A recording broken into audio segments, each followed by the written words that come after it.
28 number प्रश्न में क्या है कि निम्नलिखित आंकड़ों से आप ज्ञात कीजिए कि उत्पादन लागत, बिक्री ऊपरी व्यय, प्रबंध लागत की बेचे गए माल पर कुल लागत की क्या प्रतिशत है। आप आगे यह भी ज्ञात कीजिए कि लाभ को दुगुना करने के लिए औसत मूल्य को किस मूल्य से बढ़ाया जाए। ठीक है, मैंने लाभ को दुगुना करने के लिए, हम जब लाभ को दुगुना करते हैं तो हमारा जो बिक्री मूल्य है उसको कितना बढ़ाना पड़ेगा, ये सब बात है। तो बाद की बात है, पहले टोटल कॉस्ट निकल जाए पहले, तब तो आगे बात होगा। आगे दिया हुआ है opening stock of raw material, work in progress प्रारंभ वाला है दिया हुआ, ठीक है, अंतिम वाला भी बाद में दिया हुआ है। Purchase of direct material, direct wages, factory overhead, selling overhead, प्रशासनिक ऊपरी व्यय, ठीक है। सेल्स दिया हुआ है, closing stock of direct material, closing WIP, sales of scrap, carriage on direct material, इतना चीज दिया हुआ है। और तैयार माल का कोई भी ओपनिंग स्टॉक और क्लोजिंग स्टॉक का कोई जिक्र नहीं है। तो जब हम स्टेटमेंट ऑफ कॉस्ट बनाएंगे, स्टेटमेंट ऑफ कॉस्ट बनाएंगे, देखिए सबसे पहले पार्टिकुलर अमाउंट आप लोग लिख लीजिएगा। Opening stock of raw material सबसे पहले चाहिए हमको, जो आपको दिया हुआ है 61,700। तो यहाँ 61,700, फिर आपको ऐड करना है दो चीज, purchase of raw material, purchase of raw material और carriage inward on raw material, है ना। ये दो चीज आपको ऐड करना है। तो देखिए परचेज ऑफ रॉ मटेरियल 286,500 और कैरीज आपको सबसे लास्ट में है 5,950 जोड़ दीजिए। तो 354,150 हमको करने दीजिए, धोखा धोखी गड़बड़ हो जाएगा। 61,700 प्लस 286,500 प्लस 5,950, 354,150, इसमें से घट जाएगा closing stock of raw material, ठीक है। तो ये closing stock of raw material आपको दिया हुआ है 75,400। ये जो निकल जाएगा घटा के 75,400, 278,750 यहाँ भी लिख दीजिए 278,750, और ये हो जाएगा आपका रॉ मटेरियल कंज्यूम, ठीक है। चलिए अब इसमें आपको जोड़ना है वेजेस, तो वेजेस कितना है 3,57,000 और डायरेक्ट एक्सपेंस नाम का कोई चीज अलग से है नहीं है।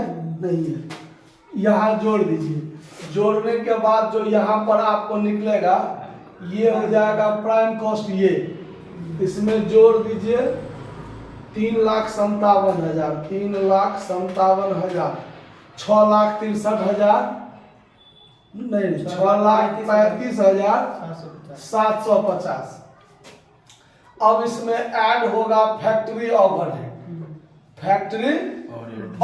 तो फैक्ट्री ओवरहेड के रूप में इसमें दिया हुआ है 1,99,500।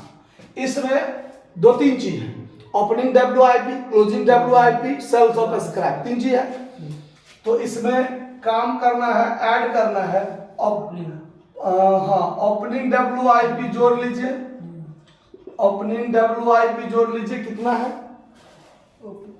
1,21,700 जोड़ के हो जाएगा 1,99,500 प्लस 1,21,700, 3,21,200, 3,21,200।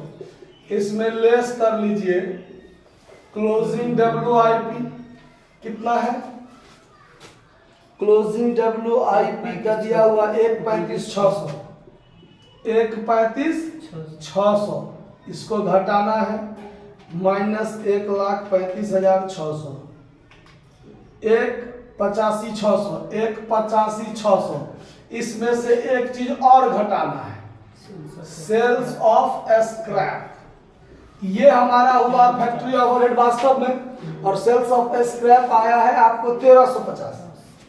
तो 1,350 आपको इसमें से घटा लेना है माइनस 1,350, 1,84,250, 1,84,250। ये आपको हो जाएगा वर्क कॉस्ट। क्या हो जाएगा? Work cost. अब इसमें आप जोड़ दीजिए 6,35,000, 6,35,750, तो 8,20,000, 8,20,000। अब आपको इसमें ऐड करना है एडमिनिस्ट्रेशन ओवरहेड, एडमिनिस्ट्रेशन ओवरहेड जो आपको दिया हुआ है 1,10,000, 1,10,000। तो ये हो गया 9,30,000। ये हो गया cost of production, cost of. अब इसमें आपको ऐड करना है सेलिंग ओवरहेड। तो सवाल में देखिए सेलिंग ओवरहेड में दिया हुआ है 70,000, यहां ऐड कर दीजिए सेलिंग ओवरहेड। सेलिंग ओवरहेड कितना हो गया? 70,000। ये टोटल जोड़ के क्या हो गया? Total cost, total cost.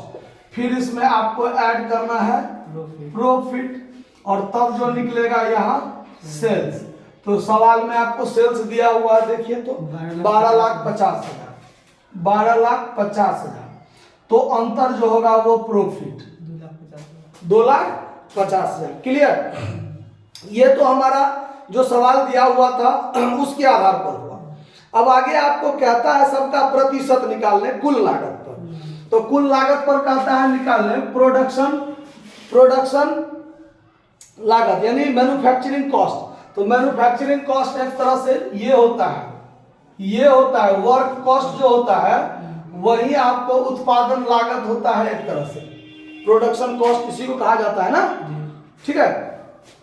चलिए तो अब यहां पर लिखेंगे percentage of production cost on total cost, on total cost.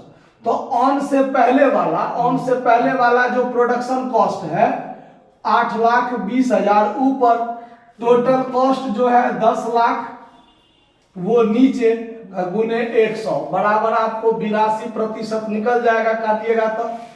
फिर कहता है दूसरा चीज में percentage of selling overhead, percentage of selling overhead on total cost, on total cost. तो ऑन से पहले वाला सेलिंग ओवरहेड कितना है? 70,000। तो 70,000 भागा 10 लाख और गुने 100, परसेंटेज निकल जाएगा 7%, ठीक है। उसके बाद फिर आगे कहता है परसेंटेज किस चीज का निकालना? प्रबंध लागत की बेचे गए माल की कुल लागत पर, यानी ये administration overhead, percentage of administration overhead on total cost, on total cost. तो ऑन से पहले वाला जो एडमिनिस्ट्रेशन ओवरहेड है 1,10,000 बट्टा 10 लाख, 10 लाख गुने 100, तो ये आपका 11% निकल जाएगा, निकलेगा ना। और फिर आगे कहता है, आगे यह भी ज्ञात कीजिए कि यदि आपको बिक्री को क्या करना है? दुगुना नहीं, लाभ को दुगुना करना है तो औसत मूल्य को कितना से आपको बढ़ाना पड़ेगा, ठीक है। यानी अब देखिए इफ प्रॉफिट इक्वल टू, यदि इसको दुगुना करना है, क्या करना है, यानी हमारा जो प्रॉफिट है वो 2.5 लाख है, उसको दुगुना करना पड़ेगा यानी 5 लाख करना पड़ेगा। देन सेल्स इक्वल टू कितना प्रतिशत बढ़ाना है, यानी देन परसेंटेज सेल्स इंक्रीज्ड बराबर कितना, यानी आपको सेल्स को कितना प्रतिशत से बढ़ाना पड़ेगा।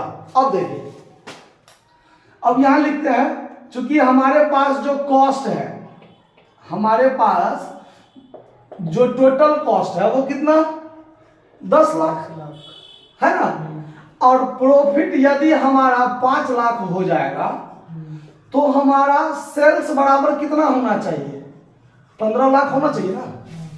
हमारा बात पर ध्यान दीजिए, यदि प्रॉफिट आपको दुगुना करना है तो सेल्स को कितना प्रतिशत बढ़ाइएगा, यही पूछ रहे हैं हम।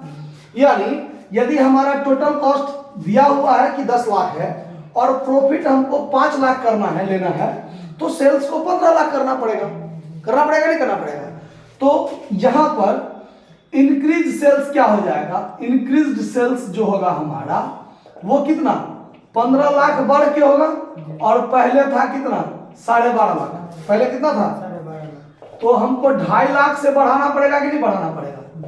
तो परसेंटेज इंक्रीज सेल्स क्या होगा, परसेंटेज इंक्रीज्ड सेल्स जो होगा हमारा, जितना सेल्स बढ़ा है उतना गुने 100 बट्टा प्रारंभ में कितना। देखिए, कभी भी वृद्धि या कमी निकालना होता है तो प्रारंभ के आधार पर, क्योंकि बढ़ेगा तो प्रारंभ के आधार पर, और घटेगा तो भी प्रारंभ के आधार पर। तो परसेंटेज इंक्रीज या डिक्रीज जो निकालना है, तो इंक्रीज करना हो चाहे डिक्रीज करना हो उतना रखिए, और गुना 100 कीजिए बट्टा में जो प्रारंभ में क्या था, जिसके आधार पर बढ़ा या घटा है उसका प्रारंभ कितना था। प्रारंभ तो मेरा 12.5 लाख था, उसी के आधार पर ना बढ़ेगा।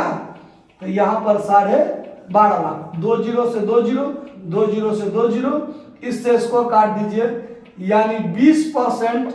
अगर हमारा सेल्स 20% बढ़ जाए तो हमारा प्रॉफिट दुगुना हो जाएगा। यानी अगर ये 20% बढ़ जाए तो इसका 20% होगा कितना 2.5 लाख। अब ये 2.5 लाख बढ़ेगा तो 15 लाख, और 15 लाख होगा तो प्रॉफिट हमारा 5 लाख, जो कि दुगुना प्रॉफिट मेरा हो जाएगा। समझ में आ रहा है बात, कोई दिक्कत, नोट कर लीजिए। धन्यवाद।